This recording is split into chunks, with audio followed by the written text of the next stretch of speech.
Hare Krishna. Welcome, guys, to the Bhagavad Gita series.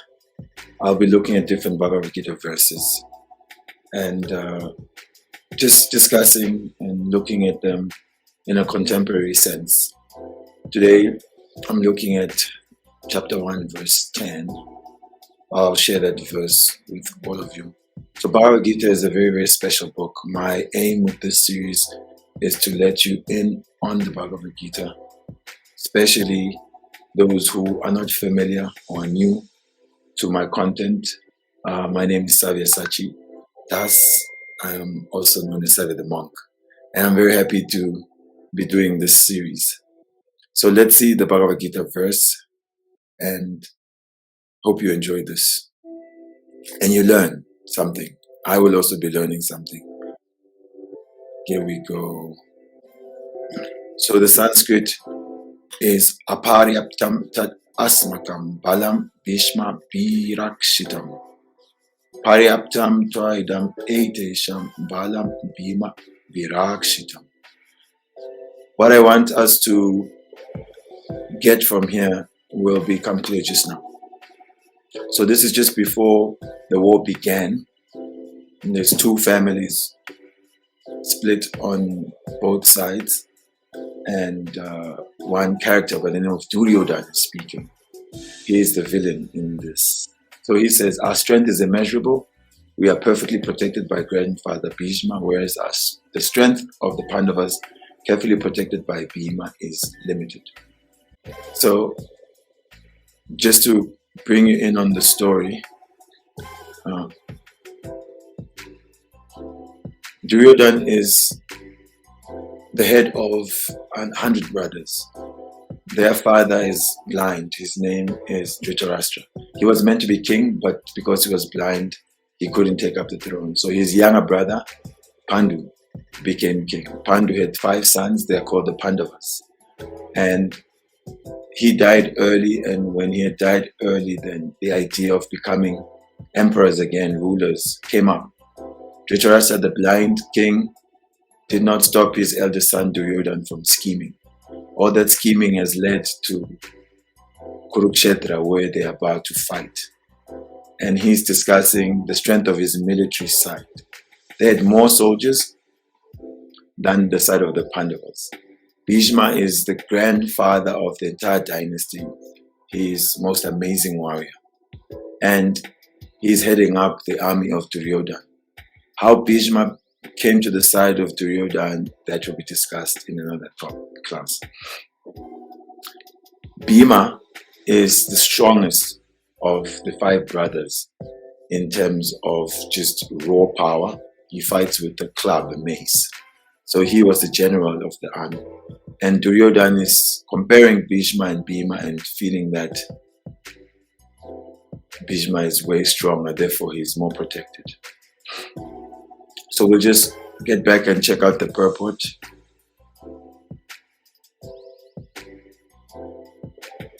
Prabhupada writes, Srila Prabhupada, herein an estimation of comparative strength is made by Duryodhana. He thinks that the strength of his armed forces is immeasurable, being specifically protected by the most experienced general, grandfather Bhishma. On the other hand, the forces of the Pandavas are limited, being protected by a less experienced general, Bhima, who is like a fig in the presence of Bhishma. Duryodhana was always envious of Bhima because he knew perfectly well that if he should die at all, he would only be killed by Bhima. But at the same time, he was confident of his victory on account of the presence of Bhishma, who was a far superior general.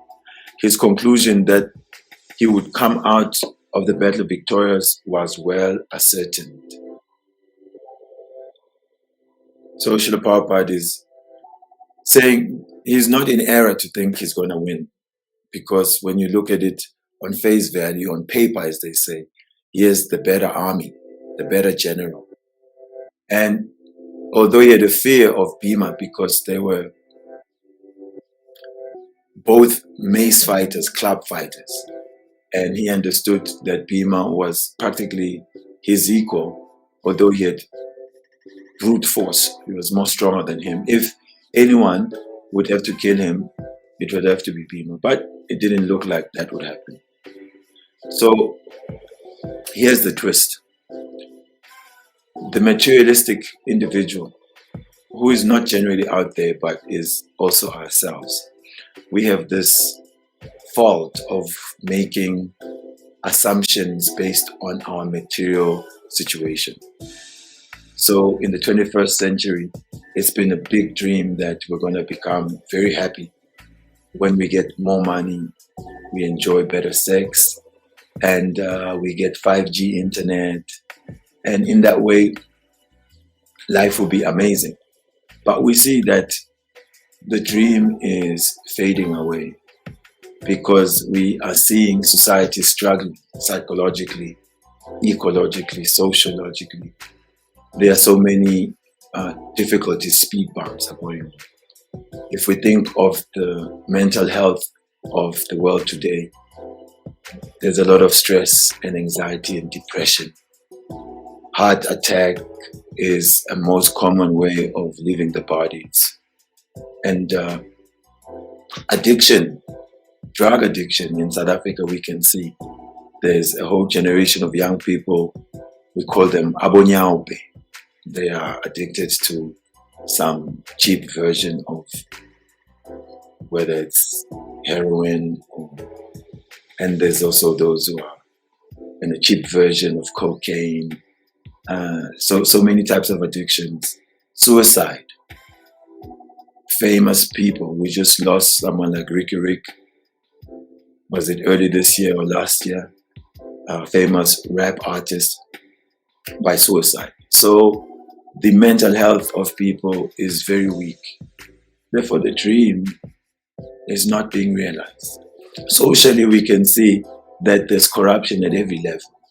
We're just dealing with the scandal of the president right now. We had scandals of the former president. There's always corruption, politically, in the business world, in the homes, sexual abuse, violent conflicts. This is just part of the stain of the social tapestry of society. The environment is also suffering. So we can see that although it is a dream, it is only real because we are dreaming. It's not materializing on the day-to-day lives of the people. So what is the problem? The Bhagavad Gita, as we are seeing here, is that without factoring in the Supreme Person, Krishna, the strength that comes from Krishna, that comes from God, when we divorce all our dreams and plans from the plan and will of God, then we doom ourselves to failure. Duryodhana is not considering that Krishna is on the side of the Pandavas and Bhima, even though he's a chariot driver. But he is the source of all victory. Who can outdo, overcome, defeat God? But he just looked at the material situation. So that's the blunder, that society is becoming more and more godless. We are becoming more emboldened to proclaim the non-existence of God or disbelief in God. So materialism won't work because God has created this world with the ingredient of frustration. If you're experiencing frustration, that's because it's part of the design. Why are we being frustrated in our dreams of happiness and satisfaction? It's because Krishna loves us and wants to get us out of this domain of dukkha dosha nudashana, where we are always having the darshan or the experience of suffering, birth, death, old age, disease, and so many varieties. So we want to correct this error, but how do we do it? It starts with individuals. So we should not be looking at other people to change, but we should be that change that we want to see in the world. What is the process of change? We should start hearing from Krishna. Therefore, read Bhagavad Gita, meditate on its message, take up the remedial measures that are meant to clean out this false premise of life that materialism and its many permutations will be the result of global happiness or individual happiness. So thank you for tuning in, and catch me on the next one. If you haven't subscribed to the channel, just hit that subscribe button, give us a like on the video, and share it with your friends and family. I will greatly appreciate that. Hare Krishna.